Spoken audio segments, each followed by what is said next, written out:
Good evening, good afternoon, good morning. Welcome to Army, welcome to Full Time Sports Network, welcome to X, welcome to the 70 people already watching. We're here to do the match reaction for Chelsea versus Arsenal. Finished 1-1.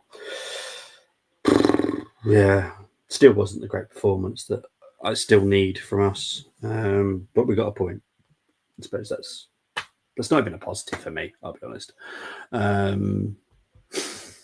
It is what it is. Big up to PB. We need to go now. Go on a crazy winning run after the international break. 100% PB. Thank you for joining me as well on the watch along. Yeah, we do. We need to go on an amazing bit of form now. And currently, I just don't see it. There's no signs for me, and that's the worrying part. There's no signs. Big up to DT saying good evening, everyone. 1-1 decent performance. I'm okay with the result. Just frustrating that we was 1 up and conceded, but fair to Neto because what a goal! 100%, it was a great goal. I'm just slightly concerned why we were not closing down and just staying put. Partey and Gabriel were just static. They didn't really move toward Neto at all. I think we could have just done a bit more braver defending, in my opinion. Obviously, everyone's entitled to their opinion, but that's just my opinion. That I think we should have just closed him down. But yeah, it was decent. It wasn't great from Arsenal. And we need great. We need great right now. But Martinelli with the goal for Arsenal, that was a good finish. Very suspect defending by Chelsea, in my opinion. But great pass by Odegaard, good control, good finish by Martinelli. Yes, fantastic. Neto, as we've discussed on the goal, I think someone should have closed him down. He was given a lot of space. This is Pedro Neto. This is what he does. 1-1. Finish 1-1. Let's go into the stats. So the stats for the game, 49% possession for Chelsea, 51 for Arsenal, 17 shots for Chelsea, 12 for Arsenal, 3 shots on target for Chelsea, 3 for Arsenal, 4 corners for Chelsea, 3 for Arsenal. Final third phase, passing accuracy 78 for Arsenal. It's decent. Just I want 85. I'm quite demanding on that. 74 for Chelsea. Now, as I did say, I would do the XG and I will do it slightly different because it is important. So XG for Chelsea was 1.28. Expected goals for us was 0.99. XG from open play for Chelsea was 1.1. For us, 0.78. XG from set play was 0.18 for Chelsea, 0.21 for Arsenal. XG on target was 0.28 compared to ours of 0.58. So XG wasn't great for us, I'll be honest, but we're getting more on target than what, let's say, Chelsea are. So, yeah, I thought Martinelli messed it up, but it was great preparation to bring it down with time and finish it. Yeah, he finished it with his strong foot.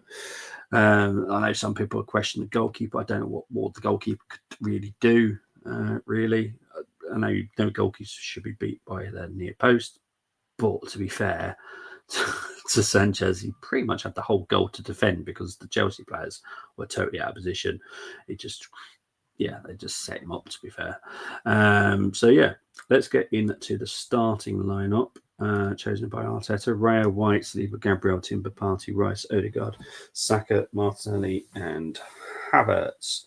My only issue really was Declan Rice. And Declan Rice, to be fair to him, had a decent game, but he is playing with a fractured toe. Don't think it's a good idea, personally. I think has he been called up by England? I think he has, hasn't he? But I just don't think any player should have to play with a broken toe. Get it healed up. But hey ho, who am I to decide that? So I am going to go straight into the ratings. Okay, Raya didn't do anything wrong. Did some decent saves. Cole Palmer, very, very early on in the first half, was one that definitely comes to mind. So he's going to get an 8. I think he's probably going to get the best rating today, to be honest. White gets a 7. Yeah, he was all right. He wasn't great. Saliba gets a 7. Gabriel gets a 7. Can't really split the two, if I'm honest. Timber gets a 7. I liked his little darty. Oh, excuse me. He's run in the second half. That was nice. It's a shame he couldn't get the shot on target.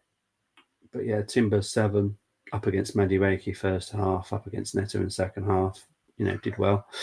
Thomas Partey had some good moments, had some bad moments, so he gets a 7. Rice gets a 7. Odegaard gets a 7. Saka gets a 7. Martinelli, at first chance, I still don't think he could have done much better. Because as I said, I was looking at the XG just for him specifically the first half. It was 0.24. So it's not a high chance of scoring, but 7. And Havertz gets a 7. Nothing special today, I'll be honest. But yeah, our best player on the pitch for me was Timber. He was unreal the whole game. My man of the match is DT. Fair enough, mate.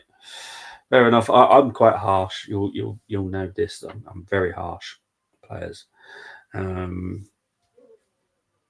But yeah, I think Raya for me just edged it because he did actually make some very good saves. So yeah, Raya gets it for me. So yeah, there's that. Obviously, we've now got a 2-week break, which very well needed. And we come back to play Forest at home. And I can't remember the fixtures. I think it's Sporting Lisbon. And I've got a horrible feeling. Is it Man United? Let's have a look. Arsenal fixtures. I can't remember them all off by heart. West Ham. So Forest at home, away to Sporting, then West Ham, then Man United, then Fulham away, then Monaco at home, Everton at home, Crystal Palace at home, Crystal Palace away. Oh, okay. Bit confused. Then Suffolk FC at home, and that takes us up. So, not being totally disrespectful, but Man United are pretty much one of the only really hard teams. Because obviously Amorim will be taking over as well. We should technically get quite a lot of wins up until the new year now. Then we're playing Brentford away, then Brighton away. Then we got the North London derby in January. So yeah, we should pretty much start getting some really good results, hopefully. This would have been our strongest lineup last season. I thought everyone was decent today, even with Odegaard and Rice playing with injury. They were still very good. Odegaard is 100% fit. Rice is playing with an injury. But no, Odegaard is totally fit. Not even a doubt. 100% fit. Obviously, match fitness, different question. But when it comes to actual injury, nothing wrong with him at all. He's back 5 days early. Right, so let's move on to the subs. Marino came on for Rice. I still don't get it, I'll be honest. I've got a score in there, haven't I? Bugger. I've got a score in. Oh god. 6. I just don't feel comfortable scoring him a 7, if I'm honest. So yeah, Marino gets a 6 for me. Trossard gets a 6 as well. Yeah. Yeah. Oh god. It just there was a couple of instances when he came on. He just didn't take the player on. I don't understand why he's not taking him on, but hey ho. And Jesus came on for Saka. Saka gone off with a slight knock. Jesus. If it was on longer and performed the way he did, he would have got a 7 because he looked actually quite sharp when he came on, which is quite nice to see. So yeah, but he's going to have to get a 6 just because of the time that he was on. But yeah, decent. And finally, Arteta. 7. I can't give him any lower. Definitely can't give him any higher. I just think we're not utilising Nwaneri. Nwaneri was, we needed to go for the win for me, and we were not playing for that win at the end. We were playing for the draw and quite happy for the draw, which is not enough for me. We have to go to these places and win. I know Chelsea are a good team. They're above us in the league. They still are above us in the league. Yeah, 100%. This is the only reason why I'm knocking him down. Not giving him a higher rating or just Nwaneri. This was the game for Nwaneri for me. But yeah, so I need to see more Nwaneri. I really do, a lot more. We're not seeing him enough, in my opinion. But yeah, so yeah, you won't have to see me for 2 weeks now because I will have a nice lengthy. I'll probably do some kind of sport next weekend. I don't even know what's on, but I'll probably do some form of sport. But yeah, I'm going to have 2 weeks off from Arsenal, which would be nice. I need it. But yeah, guys, I will definitely be seeing you very soon. But yeah, it's finished 1-1. Not great, let's be honest. Not great. But enjoy the fish. Nice calming, nice bit of therapy. But yeah, it is what it is. But at least we didn't lose. It would have been a lot worse if we lost. So that's the positive I'm taking from this game. We didn't lose. But that's about all I can take, if I'm honest. See you in 2 weeks, mate. Hopefully yeah, exactly. That's the way I've got to look for it, DT. Got to come back stronger. We have to. When we come back, we've got a lot of fixtures that we should technically win. But yeah, let's wait and see. But big up to everyone. Big up to the 170 people currently watching. I'm out of here. Take care. Speak to you later. Bye-bye.